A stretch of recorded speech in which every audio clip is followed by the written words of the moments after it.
Good evening, everyone. My name is Jessica Delaney, and I'm from Delaney the Engagement People. We're a third-party consultant firm who has been brought on by the Vancouver School Board to support an engagement process on the proposed closure of Queen Elizabeth Annex. This evening, I'm joined with David Nelson, the Deputy Superintendent, and we will share the presentation that has been shared in all of the community dialogue sessions.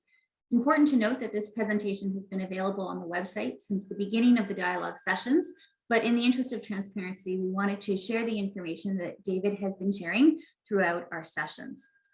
I'd like to start in a good way by recognizing that we are joining on the traditional and unceded territory of the Musqueam, the Squamish, and the Tsleil-Waututh people, where we live, work, and play, and in this case, also learn.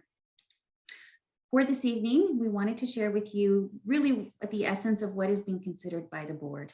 And what is being considered by the board is whether or not to close Queen Elizabeth Annex, which would come into effect at the end of next school year, so June 2023. If the board decides to close the school, then there would be a process to relocate students to either Jules Quinnell or Queen Elizabeth Elementary School. So with that as a backdrop, this evening, I'm going to hand it over to you, David, to really walk us through the rationale in line with Policy 14 for why this decision is being brought forward to the board. Over to you. Great. Thank you, Jessica, and good evening, everyone. Thanks for watching this presentation. Thought I would start this evening with a little bit of general information on the district context. So just for individuals to be aware of, the district has seen an overall trend of declining enrollment since 1997. And this is despite the trend of an increased Vancouver population in that time. So despite growth and development in the city, and despite an increase in the number of people living in the city, the number of school-aged individuals residing in the city has declined over this number of years. So if we go to the next slide, please.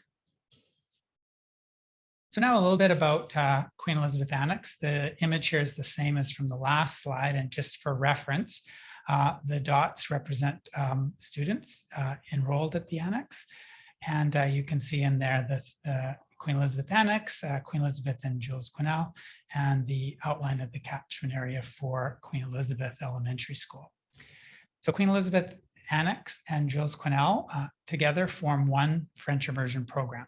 This program offers French immersion education to students in kindergarten through grade 7. At Jules Quinnell, students attend from kindergarten to grade 7. And at Queen Elizabeth Annex, students enroll from kindergarten to grade 3. The Queen Elizabeth students continue on in the French immersion program at Jules Quinnell for grades 4 to 7 of the program. It's also important to note for the people who aren't familiar that Queen Elizabeth Annex enrolls students from across the district, as does Jules Quinnell. Because they are French immersion programs, they do not have a neighborhood catchment. And in fact serve the entire district as their catchment area. Slide. A little bit about the Annex. The Annex itself was built in 1964. It has 5 enrolling classrooms within its interior space, as well as some other spaces listed there. It is accessible. It has an outdoor space of about 1.5 hectares and has a seismic risk rating of high 3. So in seismic risk ratings, if you're not familiar, there are 3 levels of rating that would all be considered high. Within those, there's a 1, 2, and a 3. So a high 1 rating would be considered the most vulnerable of structures to failure in the event of an earthquake. A high 3 is a structure that would be at risk for some isolated failure to the buildings, and a structure that would likely not be inhabitable, or in this case usable, following an earthquake. Go on the next slide, please. Tonight, as Jessica's mentioned at the start, we are providing information as required by board policy, and this will include looking at rationale and pertinent facts and information related to factors identified. So you can see there as well, we will cover information around implications for placement, as well as we'll discuss about potential use of the school should a closure decision be made. So rationale tonight is broken into two sections. First of all, there would be two items identified, which I'll speak to as primary reasons or primary rationale. And then there are other considerations or rationales that have been identified by staff and contained in reports to the board and listed on the district website. As well, tonight we'll cover a couple of other additional considerations, including access to French immersion programming and current and forecast enrollment. So the first rationale identified as one of the two primary rationales is the responsible use of resources. The average cost per student to operate Queen Elizabeth Annex is estimated to be about 40% higher than the provincial enrollment allocation, which were provided per student. So using the work that was done as part of the preferred school size working group in 2019, at that time, the average cost per student at the annex was estimated to be around $11,000. You can see the exact number. And the provincial enrollment allocation is just under $8,000 per student. So we can go on to the next slide, please. If the annex is closed, the district would realize annual operating cost savings.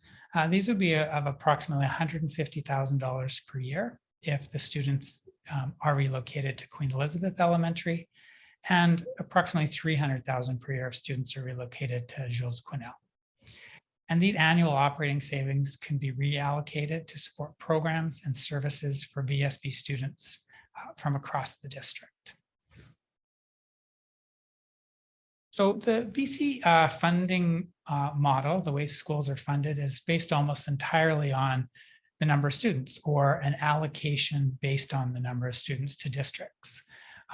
The Vancouver district spends over 90% of its annual operating revenue on staff salaries and benefits.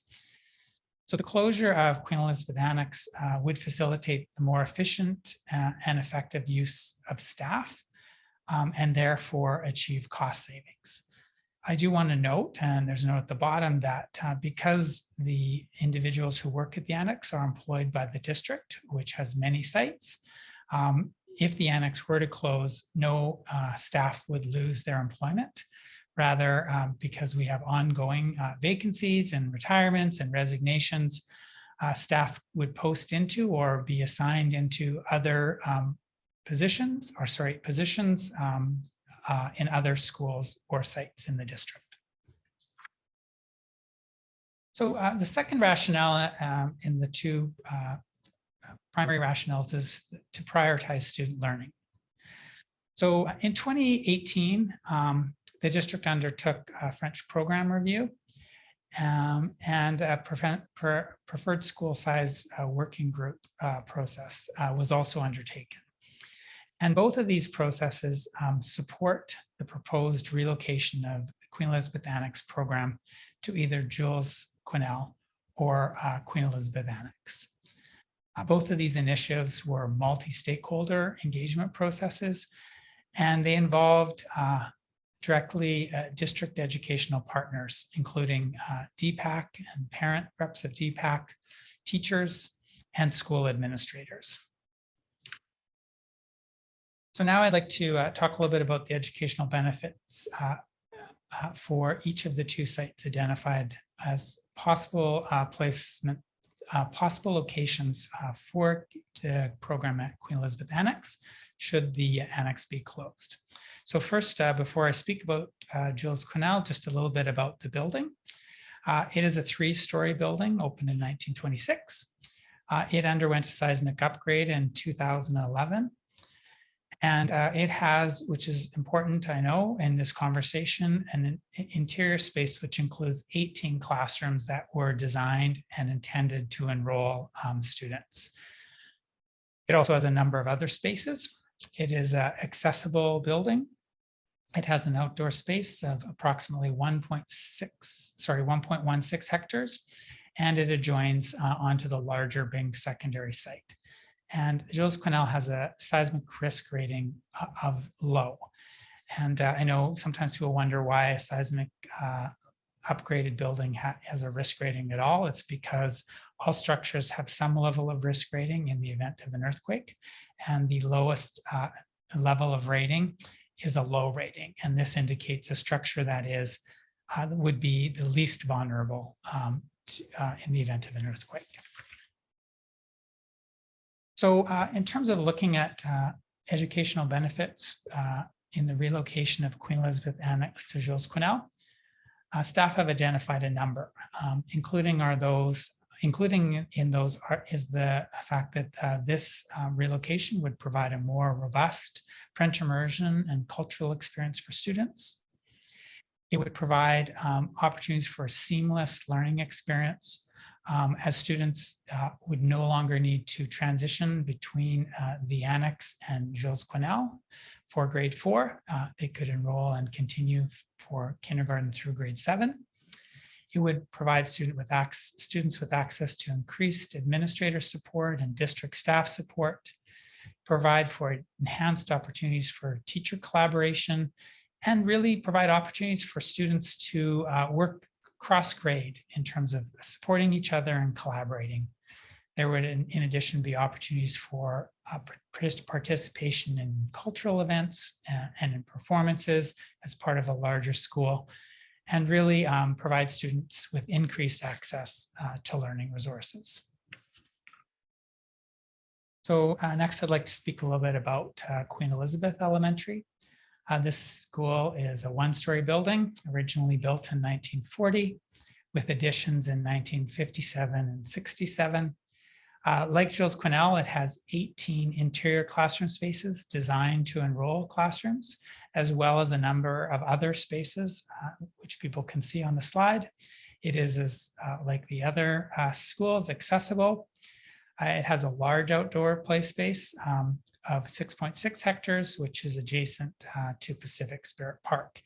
And like Queen Elizabeth Annex, it has a high 3 seismic risk rating, which again indicates structural damage would be likely and that the building would likely not be usable following an earthquake.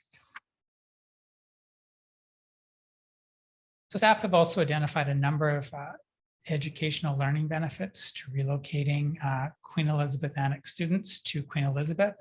These would include increased access for students to administrator support and district staff support, enhanced opportunities for teachers to collaborate, and opportunities for students, again, to work with one another, particularly older students with younger students.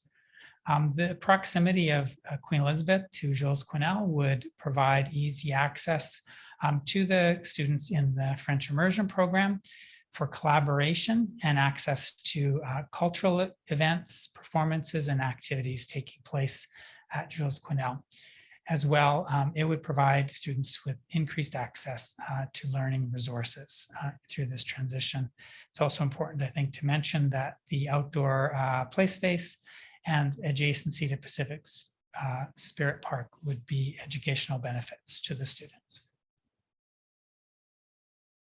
Other rationales listed by staff for the board's consideration include seismic safety.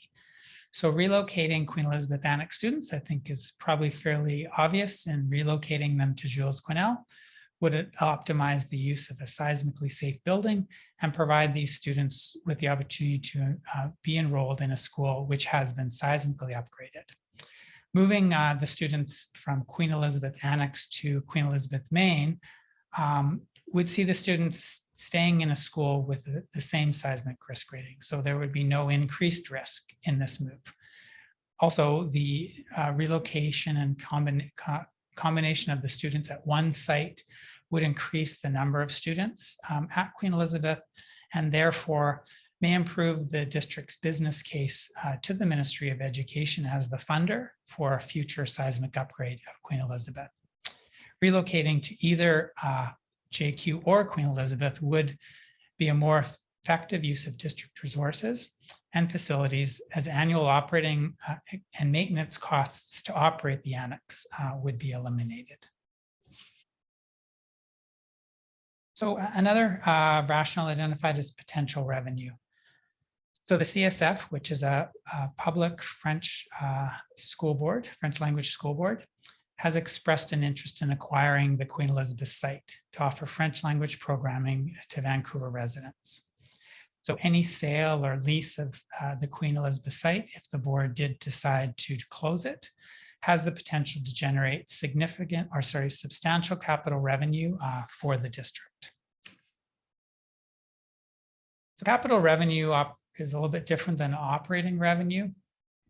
Capital revenue, which the district may generate through any potential sale or lease of a site, would be used to enhance government funding for projects which are undergoing seismic mitigation. So specifically, this may include the contribution of additional funds to see a school move from being upgraded to being rebuilt as part of a seismic mitigation program. It also would support the building of new schools where the district needs them.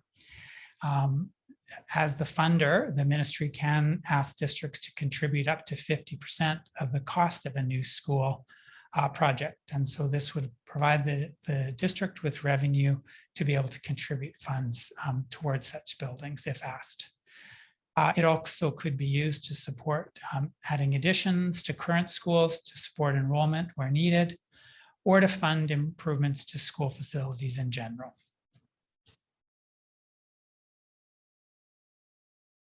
So the last of the rationale identified revolves around legal proceedings. So the CSF has initiated two proceedings naming the Vancouver School Board. One is the Education Mediation Regulation process, which is a confidential dispute resolution process. It does involve the board as well as the Ministry of Education and the CSF. The CSF has also filed a notice of civil claim in the Supreme Court, naming the province, the ministry, and the Vancouver School Board. So the closure of the annex would provide a potential pathway for the Vancouver School Board to resolve both legal proceedings, thereby mitigating risk and eliminating ongoing costs related to both proceedings. So a couple of other considerations that we identified and wanted to highlight as part of the requirements of policy were around access to French immersion. So it's important to note that demand for Jules Quinnell, Queen Elizabeth Early French Immersion program entry has been declining for several years. This decline does mirror the overall decline in student enrollment in this area of the district.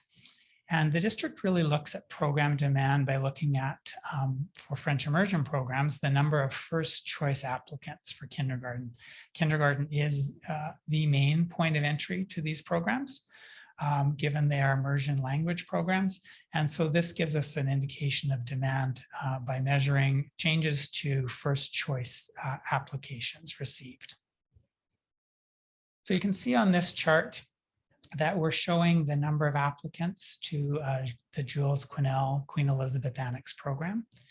And you can also note on here that in 2015, we had, after placements were offered, we had a wait list with 34 students that made the first choice applicants to the JQ Queen Elizabeth Annex program.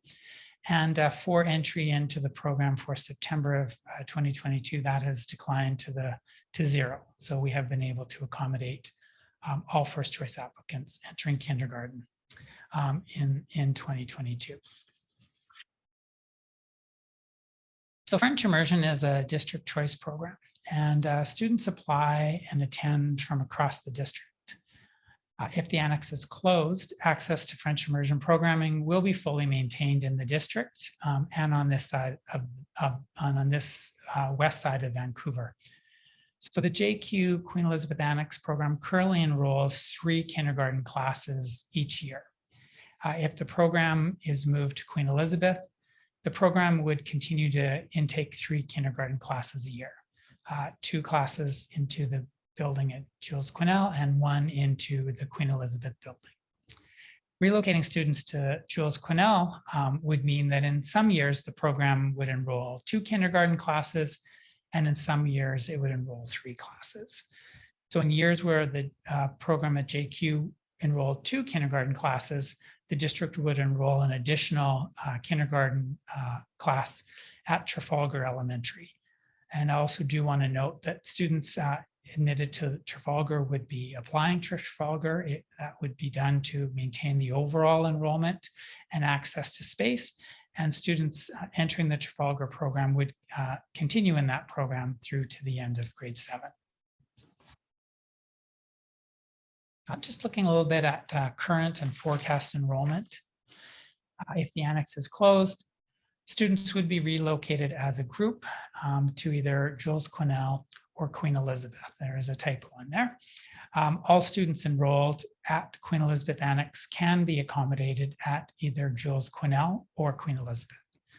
And there is sufficient enrolling classroom space at both sites to accommodate all of the students from the annex. So this chart shows enrollment history and forecast enrollment. The lines in blue are historical enrollment. Orange there is the current. And then the forecasted enrollment moves forward in green. In the 2023 year, we have put in and included the enrollment from Queen Elizabeth Annex, should the program be moved and relocated to Jules Quinnell. And that appears for the first year as a gray bar. Moving forward from there, of course, the students all being in the French immersion program would be integrated and as one school community. It's also important just to note that all class size composition rules will be followed in accommodating students, and that students would be accommodated using the spaces designed and intended for enrollment at Jules Quinnell. This graph as well, similar to the last, shows the enrollment projection and history for Queen Elizabeth Elementary.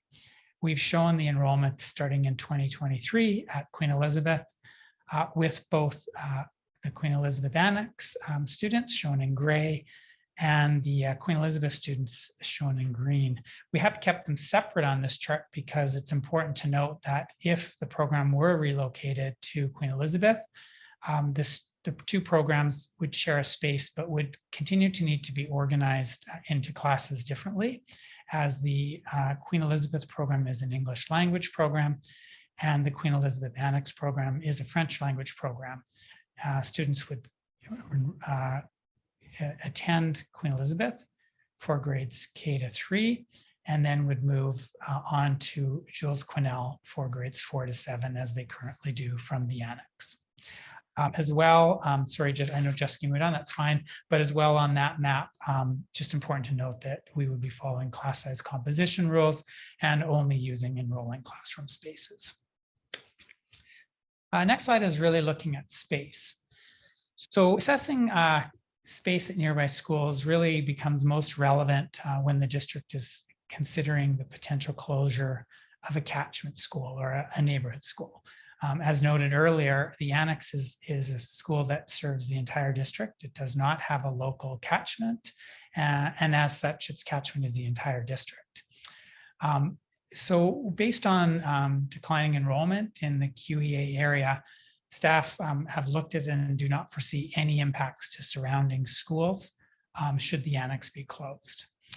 Other than Queen Elizabeth or JQ, where these students would be relocated, again, we would not foresee any impacts. It's also important to note that the district does have surplus capacity at schools in this area, including Bayview, Queen Mary, Queen Elizabeth Kitchener, and Southlands. So looking at future enrollment growth, a couple things just of note. One is that the district does have a site that has been set aside on the UBC UEL lands to build a school, an elementary school, to accommodate any future enrollment growth should it be needed coming out of the UBC UEL area. The Jericho lands, which are currently in the planning stages, are situated in the catchment area of Queen Mary Elementary School. And there is significant surplus capacity at Queen Mary Elementary. As well, there is surplus capacity at Bayview and Queen Elizabeth schools. The district is working with the City of Vancouver to ensure there is sufficient local capacity to accommodate future enrollment growth from the Jericho lands. And as well, in looking at the location of the Queen Elizabeth site within the neighborhood, the staff at the district have assessed that the QEA site is not required to accommodate students and will not be required to accommodate any future students coming from the Jericho lands. So timeline, the board will make a decision about the proposed closure of Queen Elizabeth Annex at a special board meeting, which will be held on June 6th. It will be a public meeting. If the board makes the decision to close the annex, it's important to note the closure would not take effect until June 30th of 2023. Again, if the decision is made to close Queen Elizabeth Annex, staff would work closely with impacted school communities to carefully support the transition of staff, students, and families to the new site. This is the entire timeline of the school closure process. And it's important, again, just to note that this is posted on the website. We are at step number 5. As part of the community engagement sessions. So future use of the Jericho sites is the last portion I will cover this evening. So the future use of the Queen Elizabeth Annex site and the facilities there would be made by the board as governors, only if it has already made the decision to close the school. If the annex is closed, by the decision of the board, the superintendent would then make a recommendation to the board as to the use of the closed facility. And in the case of Queen Elizabeth Annex, this may include a recommendation to dispose of the site as per board policy 20. Staff have noted throughout the presentation and documents provided that the CSF is interested in acquiring this site if the board does close it and does make a decision to dispose of the site. And so that concludes my presentation, Jessica. Thanks, David. As you well know, we've had lots of questions in these sessions. And so for the purpose of this reporting, we've really identified the top 5 questions that we've consistently had. And the first question is really referring back to the cost savings that you referenced on earlier slides, and you detailed sort of between $150,000 and $300,000 of potential savings should QEA be closed. And the question that we've had consistently is really how do you see realizing these savings, and would it be through sort of laying off staff? Yeah, so thank you for the question. So first of all, we are not considering the layoff of staff. As I noted earlier in the presentation, the staff who work at the annex are employees of the district, and as such, they would be reassigned into other sites within the district should the annex be closed. It is also a really good question around the difference in the cost savings between Queen Elizabeth and Jules Quinnell. So first of all, I would say there's some of the cost savings are similar between the two, and both relate directly to staffing costs primarily. To operate the annex as it currently is, it is a freestanding building, and as such, it requires a certain level of staffing, including custodial staffing, office administrative staffing, there would be supervision staff, as well, all that are assigned and are necessary to operate the building. Not operating the building would offer cost savings in regards to those positions. The increased amount that could be saved in the relocation to Jules Quinnell really does relate then to the ability to operate more efficiently at Jules Quinnell and in terms of how students are organized. So when I was talking a little bit about the how we would place students at Queen Elizabeth, I noted that because the program is a French immersion program, we would continue at Queen Elizabeth to need those students to have their own self-contained classes. We would not be mixing them in enrolling classes with Queen Elizabeth students, given one program is French and the other is English. So that would not provide any cost savings in terms of efficiencies of how you organize teaching staff. Moving them to Jules Quinnell would allow us to look at the entire K-7 population. And there would be within, again, class size, composition, language, the ability to achieve efficiencies in terms of how many enrolling teachers are required. Thanks, David. And I think in part you've answered the next question already, but we have heard a lot of people just asking the question, why is the cost per student so much higher at QEA than sort of the baseline funding? So you shared that it was about 40% higher. And if maybe you could just unpack for us why that is. Yeah, so again, really it is about the number of students and the number of staff required to operate the site. In the online information, we did provide by school size a calculation of an estimated cost per student based on school size. And certainly if you look at that, you will see that the cost per student is greater the smaller the school. So it is just really due to staffing requirements to maintain a small site. Thanks, David. We've had a lot of sort of data related questions, and the question here is around what data have staff looked at and referred to when you say that enrollment numbers are declining. And specifically, there's been a question about your use of 2021 census data or, for example, the City of Vancouver's 2050 plan. So maybe if you could talk a little bit about how those data sets have been considered relative to the information that's been shared around declining student enrollment. Yeah, so good question again, and really a two-part question. So the first part you asked about how do we know enrollment numbers are declining? And so enrollment numbers are actual numbers. So we know the number of students registered in our school. We need to for all sorts of reasons, not the least of which is that our funding is based on a per student allocation. So we have an accurate count of how many students are enrolled and how many students have enrolled. So going back to 1997, you can see that the enrollment of students in the district has declined. When you're looking at projecting ahead, there's a number of things we use, and we use really current information that is updated on at least an annual basis to help support our enrollment projections. So the first is child tax credit information from yearly tax filings that are used to determine number of students living within the city. We also get birth rate data, so how many children have been born in the city. We look at in and out migration patterns. We look at school-based information.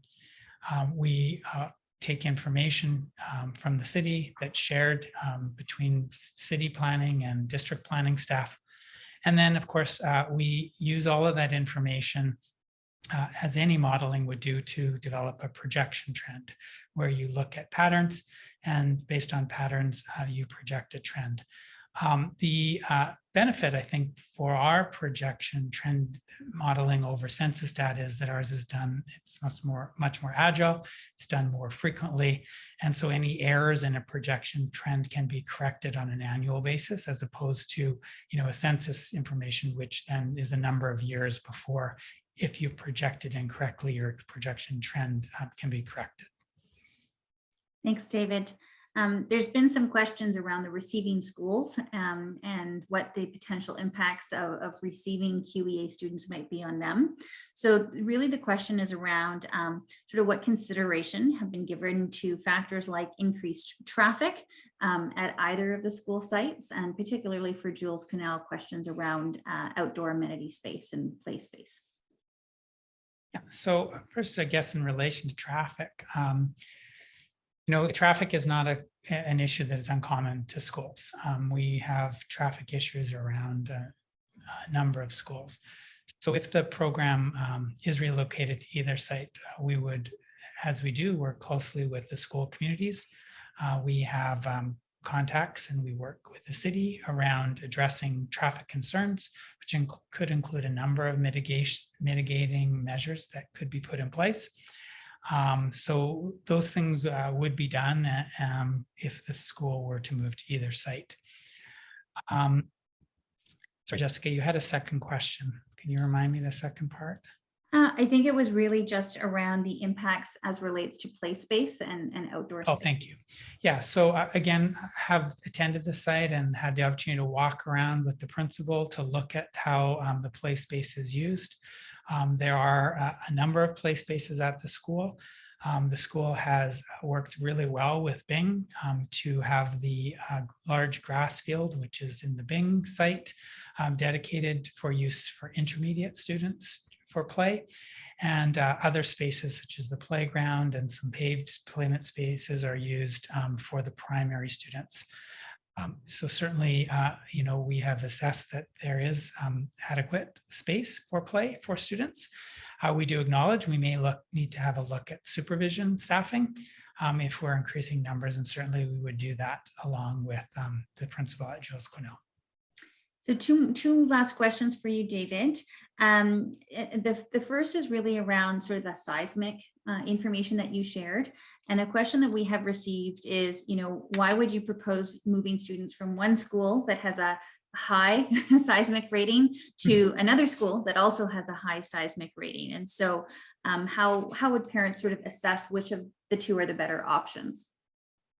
Yeah, so I guess two things. So first of all, maybe I'll just note we've identified two possible options, and one of them is a site that has been seismically upgraded. And part of what we're wondering and may hear through this consultation when your reporting is done is, is that a factor that's important to parents in providing us guidance as to which of the two options identified would be best meet their needs as a family. In terms of the two sites, Queen Elizabeth and Queen Elizabeth Annex, yeah, they both have the same seismic rating. So one is not less safe than the other. They are both rated a high 3. Relocating the Annex students to the main school would increase the student numbers at Queen Elizabeth. And it may, as a result, increase our ability to make a business case to the ministry, who ultimately makes decisions around which projects move forward and which projects would be funded. So an increased business case may increase the likelihood of Queen Elizabeth Annex receiving a seismic upgrade in the future. Thanks, David. So the last question is a bit of a forecast question. And so if trustees were to vote on June 6th to close the annex, we appreciate that wouldn't take effect until June 2023. But when can parents expect a decision from VSB on which school will be the receiving school for QEA students in the 2023-2024 school year? Yeah, so we really want to not get ahead of the board's decision. So first, we'll wait and see what the board decides. As we've noted throughout it, this is a board decision, and they will make it on June 6th. If the board does decide to close the school, then staff will make the decision based on any information that you have gathered through this consultation as quickly as possible following that decision. I certainly recognize that families would like to know where the program will be moving to, but we also don't want to get ahead of the board decision and don't want to get ahead of having had an opportunity to see what has been learned through this consultation. Thank you, David.